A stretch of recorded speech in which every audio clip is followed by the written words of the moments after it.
안녕하세요.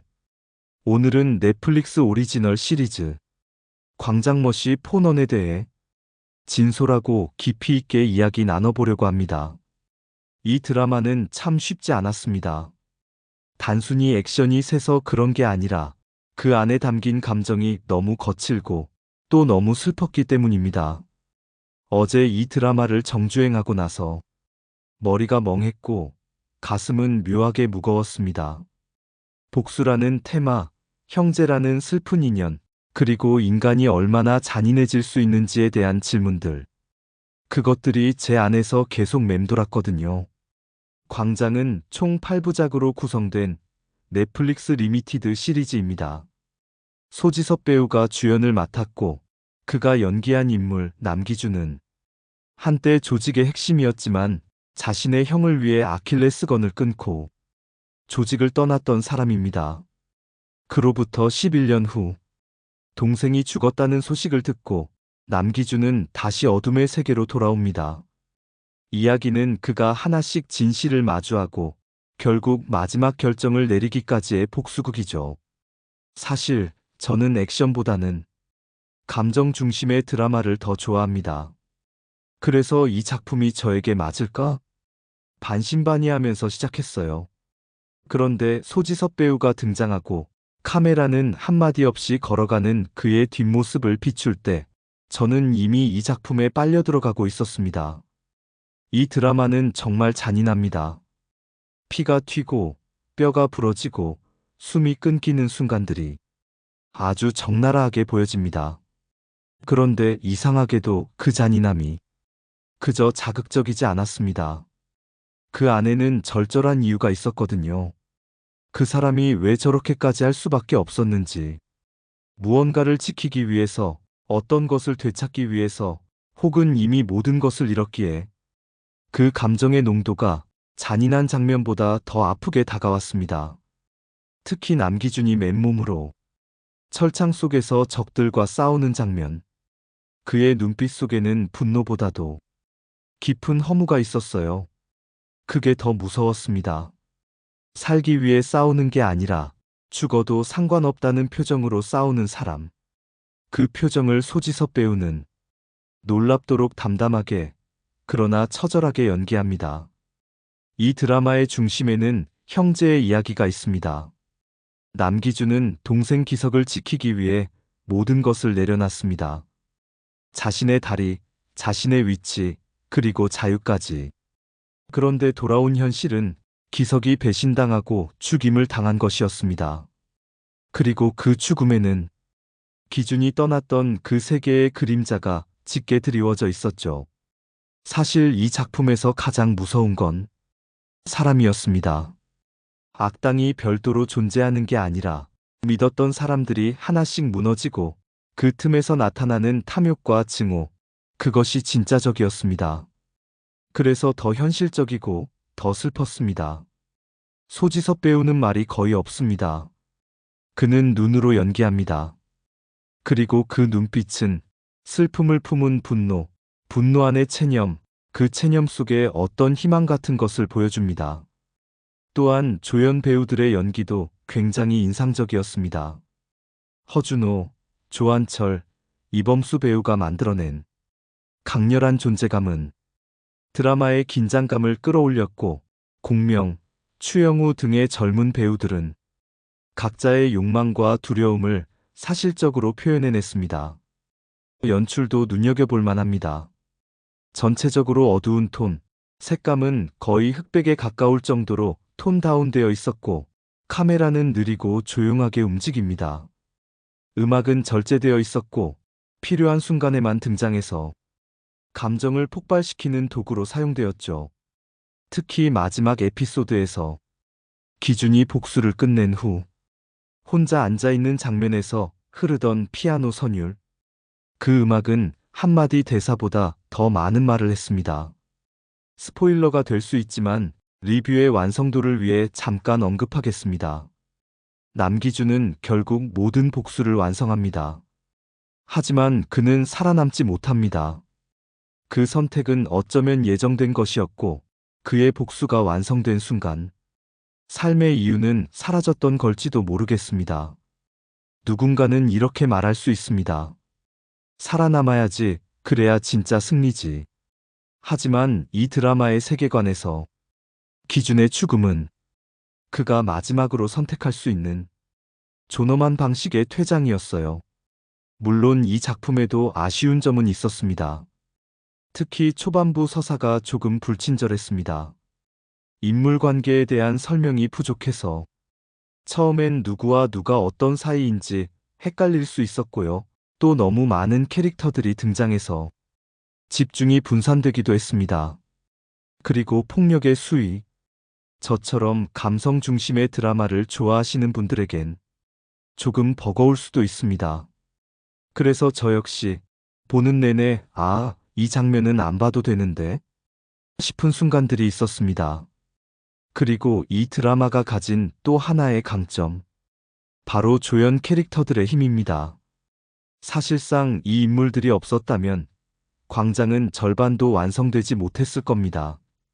이야기를 더 깊이 있게 만들고 감정의 결을 섬세하게 쌓아준 그들은 단순한 조연이 아니었습니다. 모두가 주연이었고 모두가 상처 입은 인간이었으며 모두가 그들만의 복수를 꿈꾸는 존재였습니다. 허준호 구회장. 먼저 허준호 배우가 연기한 구회장은 광장이라는 세계의 근본적인 악의 뿌리였습니다. 그는 이 세계의 시스템 자체를 설계한 인물로 그 아래에서 수많은 인간들이 서로를 잡아먹도록 만들었죠. 하지만 단순히 악인이라고만 말할 수 없는 건 그 역시 이 시스템에 갇혀 있었기 때문입니다. 사람을 키우고 그 사람을 써먹고 필요 없어지면 버리는 것. 그 모든 걸 기계적으로 해내는 이 인물의 표정에서 우리는 냉정함보다는 오히려 공허함을 보게 됩니다. 허준호 배우는 이런 복잡한 내면을 단 한 번의 눈빛, 한 줄의 대사로 표현합니다. 모든 건 필요해서 만든 거다. 그 한마디가 아직도 귓가에 맴돕니다. 조한철 차상무. 조한철 배우의 차상무는 표면적으로는 구회장의 최측근, 충직한 신복처럼 보입니다. 하지만 이야기 후반부로 갈수록 그가 얼마나 치밀하게 이 구조를 설계하고 있었는지 드러나죠. 그는 늘 웃는 얼굴이지만 그 웃음 뒤에는 칼날보다 날카로운 계산이 숨어 있습니다. 조한철 배우는 그 잔인한 이중성을 놀라울 정도로 자연스럽게 표현합니다. 처음엔 그냥 유능한 조력자 정도로 봤는데 회가 거듭될수록 어쩌면 이 사람이 진짜 악일지도 모른다는 섬뜩한 생각이 들게 만들었습니다. 그리고 결국 그는 스스로의 손으로 조직의 균열을 만들게 되죠. 나도 살고 싶었거든. 그 말은 단순한 변명이 아니라 이 드라마 전체의 비극을 함축한 문장이었습니다. 이범수 신무철. 이범수 배우가 맡은 신무철은 과거 남기준과 같은 라인에 있었던 인물로 조직 내에서 기준과는 다른 방식으로 살아남은 인물입니다. 그는 잔혹하지만 동시에 생존을 위한 선택을 계속해온 사람이었습니다. 이 드라마에서 신무철이 가진 무게는 기준이 가지 않은 또 다른 삶의 경로입니다. 그는 기준을 보며 말하죠. 넌 바보야. 그걸 몰라서 다리를 내놓은 거야? 이 말은 비난이 아니라 사실은 슬픔과 부러움의 혼합입니다. 자신은 그러지 못했기 때문에 기준이 부럽고 그래서 미워졌던 거죠. 이범수 배우는 특유의 건조한 톤으로 신무철의 회한과 미련을 절묘하게 표현합니다. 그리고 그가 마지막에 내리는 결단은 기준에게 건네는 늦은 사과처럼 느껴졌습니다. 공명지훈.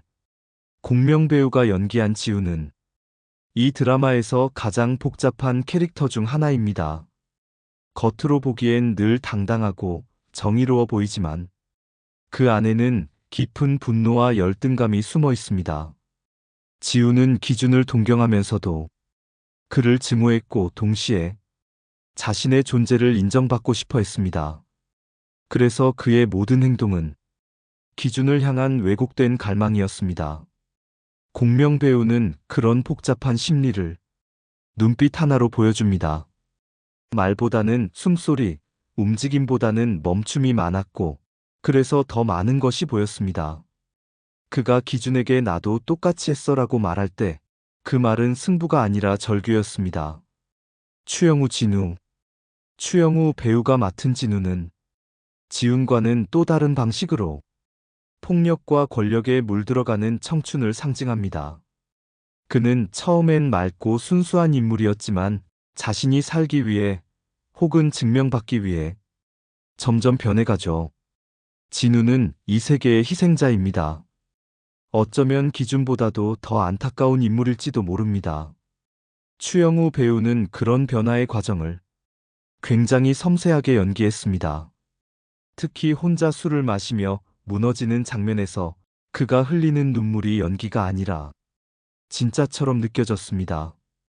그건 단순히 배우가 잘해서가 아니라 진우라는 인물의 절망이 너무나 현실적으로 다가왔기 때문입니다.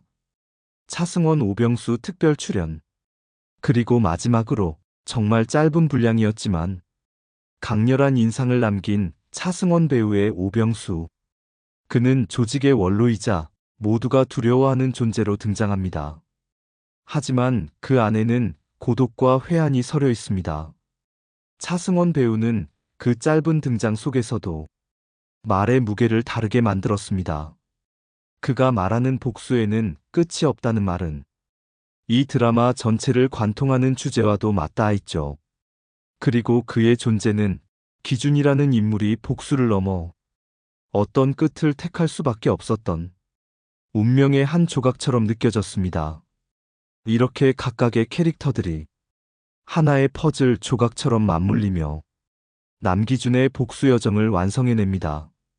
광장은 단순히 한 남자의 이야기가 아니라 이 사회 속에서 살아남기 위해 자신을 포기해야 했던 모든 사람들의 이야기였습니다. 그런 점에서 이 드라마는 폭력보다도 사람의 슬픔이 더 날카로웠던 작품입니다.